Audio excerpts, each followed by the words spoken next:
लेके आऊंगी कि पिछले 2 साल के अंदर आपको क्या नजर आया है पाकिस्तान की सियासत, मईशत, मुआशरत, इसके हवाले से कोई तब्दीली, कोई बड़ा चेंज जो कि नजर आया हो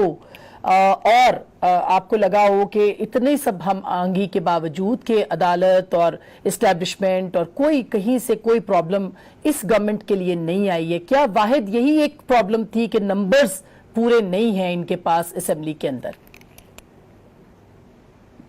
थैंक यू अस्मा। सबसे पहले तो हुकूमत संभल कर चल रही है, ये अल्फाज यूज किए थे दाना साहब ने। मुझे काफी हंसी आई कि मुझे अभी तक समझ नहीं आई कि ये संभल के चल रहे हैं तो इनका ये हाल है, अगर थोड़ा सा ये ना संभल के चलते तो पता नहीं क्या होता। ये एक पेज तो वैसे मुझे आज तक वो पेज मिला नहीं जिसपे ये सब हैं। 2 साल पहले इस कौम ने एक ख्वाब देखा था। मैं इस कौम को ख्वाब देखने पर कसूरवार नहीं ठहरा सकती, ना ही ठहराऊंगी।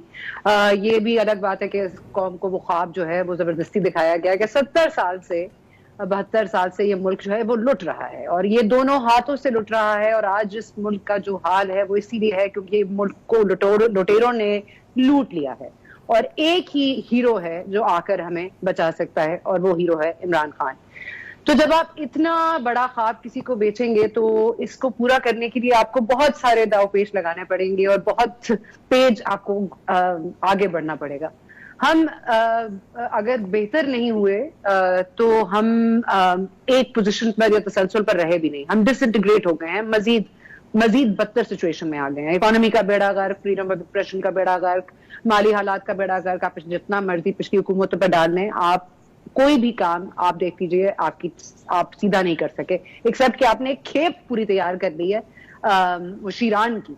जो कि हर चैनल पे बैठ के, क्योंकि अब देखें ना, बुजरा तो अब एक हद तक ही आपको डिफेंड कर सकते थे, वो भी थक से गए हैं, तो अब आपने पूरी एक खेप नई तैयार कर ली है मुशीरान की, जो किसी ओहदे पर फाइज भी नहीं है, उनकी बात की कोई अहमियत भी नहीं है, लेकिन हम उनको रोज टीवी पे देखते हैं और वो कभी किसी को बछड़े के ऊपर कपड़ा मुंह पर डलवा देते हैं, कभी और कोई बदतमीजी कर जाते हैं,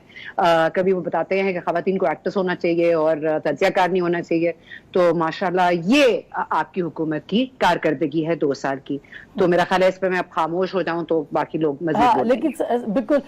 मैं जनरल साहब, ये बिल्कुल एक जो सवाल उठ रहा है वो यही उठ रहा है, मसलन अगर हम फॉरेन पॉलिसी की तरफ